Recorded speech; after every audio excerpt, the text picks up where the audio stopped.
আমি যেন এই আশা আপনাদের সফল করে দিতে পারি। বহুতে পদক দিতে অর্থ করাই লাগে, বহুতে দিতে পদক দু পাই নাই শুনাই লাগবো। আমসু করে রাইজে কি উপকার হয়েছে আমি দুটা কথা বলি। এই আমসু যদি না থাকতো আজকের নাগরিকত্বের যে সমস্যা আছে এই সমস্যা নিয়ে আমাদের মানুষগুলো ধ্বংস করে দিতে। একমাত্র যদি বাধা দিছে আমসু দিছে, সামনের থেকে যদি নেতৃত্ব দেয় নাই। আমি আপনার ঘরে শেরপুর বাসী রয়ে শেরপুর, দিল্লি, দিসপুর, ধরো প্রত্যেকটা ক্ষেত্রে আমি কিন্তু আন্দোলন করছি, আপনার ঘরে ভয় করছি। আর এটা আপনার ঘরে গৌরব, আপনার ঘরে ছেলে হিসেবে আমি উপস্থিত আছিলাম, এটা আপনার ঘরে গৌরব। আমসে কোনো খারাপ কাম করে না।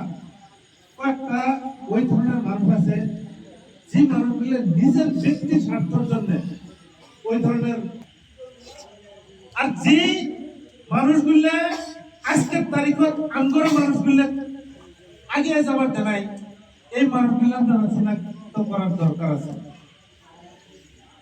বাপ দাদা 14 গোষ্ঠী কংগ্রেস সরকার আছে, কংগ্রেস আছে,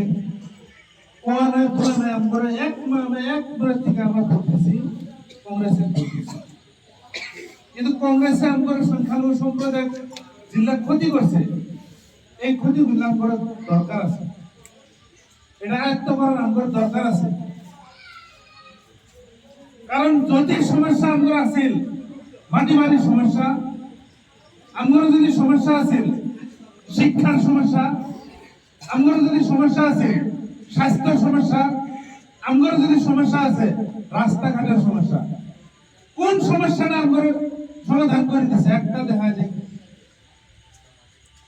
সব করার পাইতো কিন্তু ওদের ইচ্ছা নাই করার জন্য। ওদের একটাই ভাবধারা আছে, যদি আমরা এই মানুষগুলোর সমস্যা যদি সমাধান করে দেই কংগ্রেসের কোনোদিন ভোট দেব না, এটা ছিল ওদের ভাবধারা। যার জন্য আজকে যে জায়গা স্কুলের দরকার 5টা, ওই জায়গার স্কুল আছে একটা। যে জায়গার শিক্ষকের দরকার আছে স্কুলের 5 জন, ওই জায়গা কিন্তু আছে শিক্ষক 1 জন। সরকার কিন্তু আমাদের কংগ্রেসের আছে। উদ্দেশ্য আছে ওরা 100 বছর আগেই প্ল্যানিং করছিল, আর ওই প্ল্যানিং এর 100 বছর পরে আমরা ভোটের পাচ্ছি। যার জন্য আমরা এই যে অবস্থা আছি ওই অবস্থাতে আমরা যদি আর্থিকভাবে যদি কোনো ধরনের মানে আমরা আঘাত না দিত আজকের তারিখত আমরা মানুষগুলো বহুত ধনী মানুষ হয়ে থাকতো। ওর হলো একটা প্ল্যানিং যে করে ধনী হওয়ার দেওয়া যাবে না। 5 বছর 3 বছর 7 বছর পরে পরে এমন একটা ঝুঁক দেয় যে ঝুঁকে মানুষের মাটি বাড়ি বেশি, নিজের যা আছে সার সম্পত্তি বিক্রি করি ওই ধরনের একবারে যাওয়া লাগা হয়, উপায় নাই।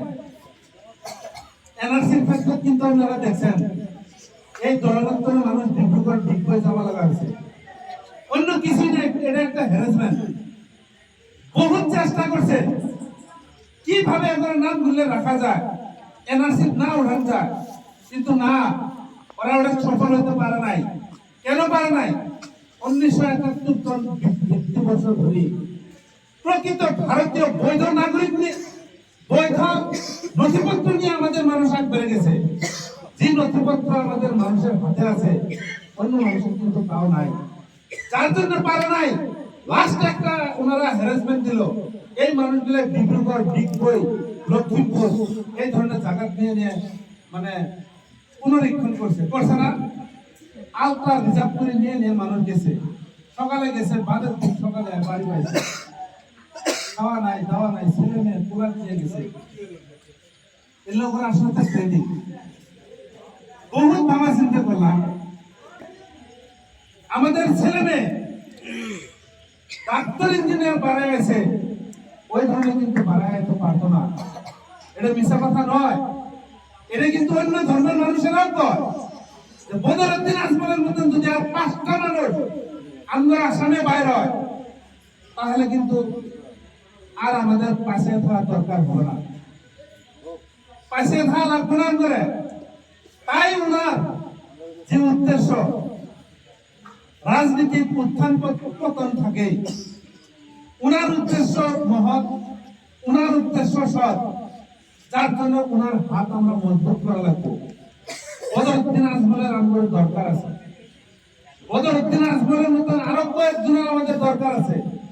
ওনার হাত মজবুত করার দরকার হলে আমরা কিন্তু মুজিবুর রহমান এমএলএ বর্তমান দলগান সমষ্টির ওনারও হাত মজবুত করা লাগবে, ওনার হাত কৃষক মজবুত করা লাগবে। সমস্যার তো শেষ নাই, রাস্তাঘাট, স্কুল, কলেজ, স্বাস্থ্য থেকে আরম্ভ করে বহু সমস্যা আছে, সমস্যার শেষ নাই। কিন্তু আমরা দেখছি যে যাওয়ার 5 বছরেই বিধায়ক মুজিবুর রহমানের যে ধরনের উদ্যম নিয়ে পারছে, এই ধরনের উদ্যম নিয়ে যদি পারে তাহলে কিন্তু আমাদের সমস্যা না হলো 50% কম যাবো।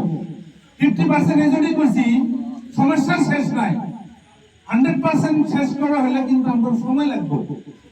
আর ওনার জন্য আমাদের দলগাঁও সমষ্টির সমস্যা কোনো 50% আমাদের সমস্যার সমাধান হবে। দলের দরকার কোন